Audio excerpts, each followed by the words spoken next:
If you're not doing these things in your business, you may be about to go broke. Welcome to your Consulting Business Podcast. My name's Russell Pearson, and this is episode number 50. If you are a consultant or an expert who has a business that is around your expertise, then you're going to want to subscribe to this channel. So whether you're listening to this podcast through your listening ears, then subscribe there on whatever podcast platform you're getting us on. Otherwise, if you're watching us on YouTube, make sure to hit that subscribe button so you can get more episodes just like this. On today's show, we're going to be talking about the 3 ways to hustle, the 3 things you really want to be doing so that you do not go broke. Now, this is not something you need to be doing all the time. The great thing about having a consulting business is you don't really need to hustle that often. But there are certain times when you really need to get your butt moving and actually get some things in the pipeline. And so I want to talk about that today. And I want to talk about that because, there's a number of reasons why. This week in particular, I had a chat to someone who was thinking about working with me, and I thought that was fantastic. But they said that they actually have plenty of runway. They had time, and so they probably were not ready to really do anything about getting the business running at this point. And I said, that's fine. Well, now's not the right time for us to be working because ideally you need to have a little bit of ambition. You need to be ready to grow, to be certainly working with me in the Forge. So that was one point. But the reason why this person said they had enough time and money on their side is that they had 6 months in the bank. They had 6 months cash in the bank before they would need to go back and get a job. Now, that they just spent the last 6 months, so they had a year total of this cash, and they were 6 months through it, but they still had 6 months to go. And I didn't want to tell that person because it's not my place, right? I can tell people anything, whatever I want, I can tell them, but that doesn't mean they're going to hear me. This person was not in the right place to hear that 6 months is no time at all. When they do not have any prospects, when they do not have any current work, because that was their situation. They'd left the corporate environment. They've left with sort of a war chest of cash that would last them for at least a year. It was exactly a year they'd worked out. And they were still spending at that rate, which was interesting. They were 6 months through the process and they hadn't really got the wheels turning. They'd spoken to a couple of people, but there were no real prospects on the horizon. And today's video, I want to talk about when to hustle. Like when is it important to ensure that you are doing certain things to make sure you don't have to go back and get a job, so that you can make sure that your consulting practice is successful.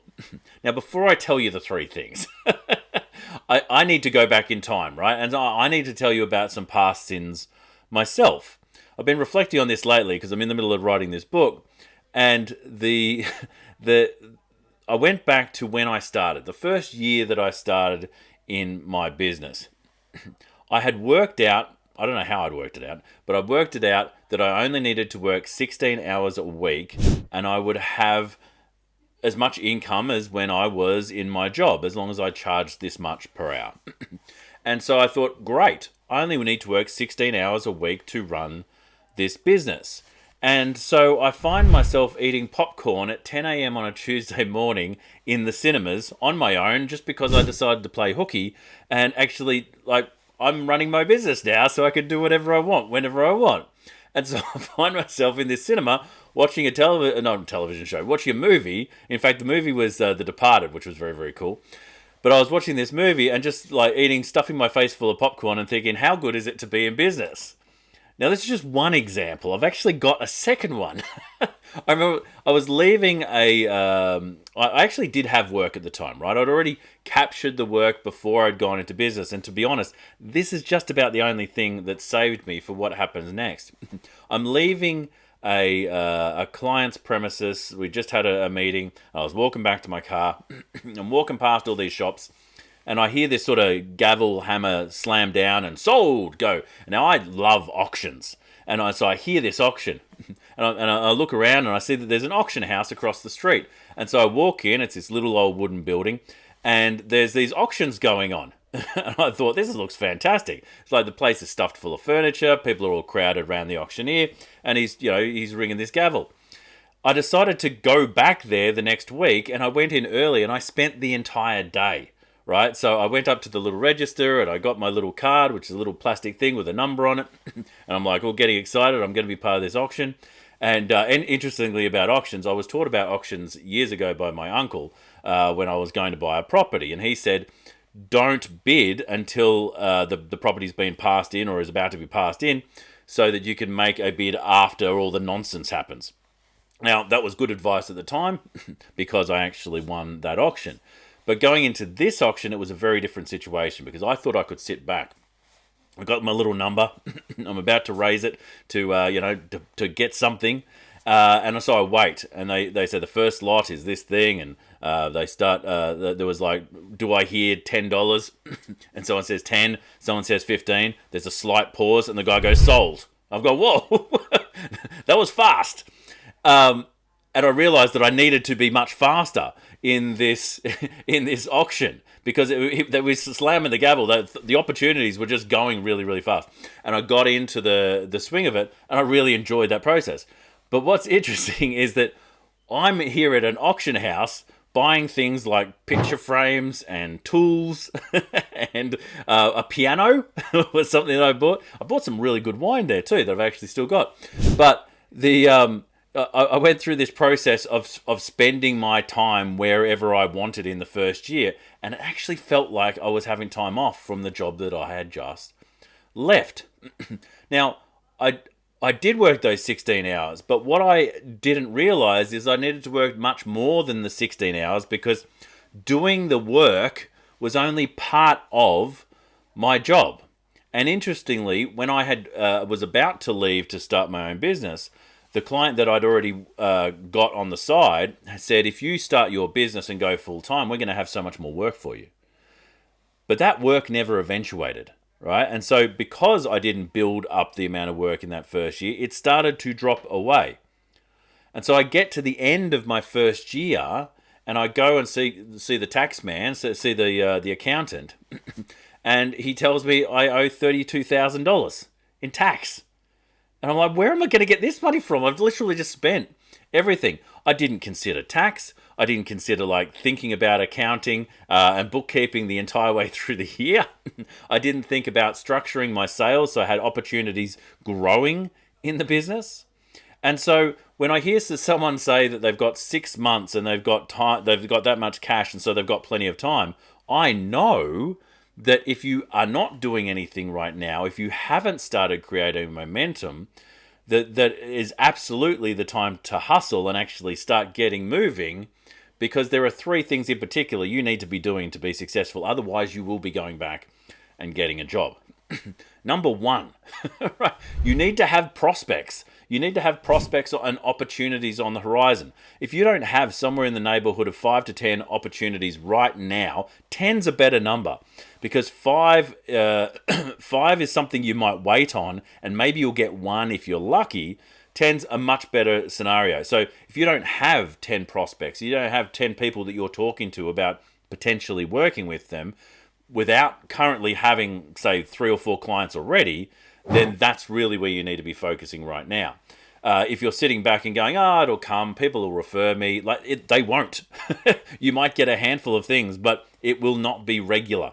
And you will find that you'll be in the ups and downs of business. So number 1, you want to have those prospects. I recommend having about 10 in the pipeline at any one point in time. Number 2, you need to be having paid client work. If you're sitting there without paid client work on the books at that current time, forget 10 prospects, get 20 prospects, get 30 prospects, whatever you need to do to get paid work coming in the door. Cash is king. Cash flow is king. Your accountant will tell you, I'm telling you right now, if you don't have cash flow in your business, then you are burning cash. You are burning cash on your living expenses, on the other expenses that you've got around the business. And if there's no money coming in, the business is already dying. So prospects, you absolutely need to be having those coming in the door. Having paid client work, so actually work that you're doing now and being paid for, is key to make sure that the business is running. If you don't have client work, just work harder on the prospects until you do get it. But then still, once you've got client work, you want 10 bubbling along in the background. Now, if you're completely packed out, then you might want to drop down on always working some of those prospects. But there's a real danger in that. There are consultants who will take on large retainers, for instance, and they might be able to handle 4 or 5 clients at a time. Now, if one of those clients leaves, let's say that they've got 4 clients, they're going to lose 25% of their income like that. And so you've got to be aware of what's on the sidelines, what are the opportunities that could replace any of these clients at any point in time, for 2 reasons. Number 1, just in case, it's a risk measure. It reduces your amount of risk. But 2, it enables you to choose, do you want to be working with these clients right now? If you find yourself in a toxic situation working with clients you don't want to work with, if you don't have opportunities in the pipeline, you don't have the opportunity of choice. You're sometimes having to it's almost like having a job again and working for the man. That is not why you're starting a consultancy, and it's certainly not why you're here listening to this podcast. So prospects, got to have them. Work, you want to have it, right? So these are the 2 things that are the primary aspects. But the third activity is something that I should have been doing from the start. Now, no one tells you this, so hopefully I'm telling you, and you can actually now go look into it. You need to diarize things that are important but not urgent. So you'll be thinking about sales and getting cash flow. That will appear urgent if you haven't got it. But things like understanding your tax position, understanding your profitability, going to an accountant and getting them to explain it to you if you need to, having a bookkeeper, doing receivables, in other words, getting the money in the door, sending invoices. That's actually something that I used to wait on. I'm like, I'll just send invoices when I want the money. That's not how it happens. People don't pay like clockwork. And so you want those invoices out as soon as possible. Now, if you don't diarize time in your calendar on a weekly or a bi-weekly basis to do some of that bookkeeping, to do some of the prospecting, maybe to do some of the marketing, and even do something just the general development of your business behind the scenes, working on the business rather than just in the business, you'll find yourself in a situation where you will just let these things slip. And you'll find your situation like I was in, where you are suddenly owing tax, or you suddenly have no prospects in front of you, cash flow slips. You're suddenly thinking, do I go back and get a job? Now, my job here is to stop smart consultants going back and getting a job. I want to keep you all unemployed, which means working for yourself.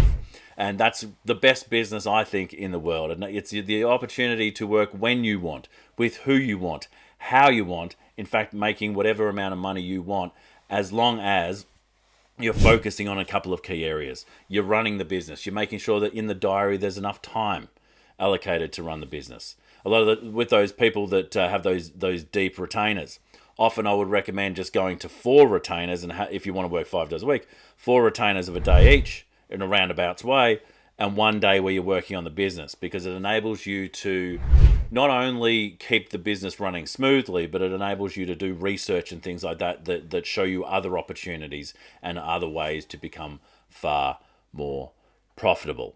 If you're not already a subscriber to this channel, make sure that you are a subscriber. I would love you to subscribe so that you can talk to me or listen to me. Actually, comment. I would love you to comment.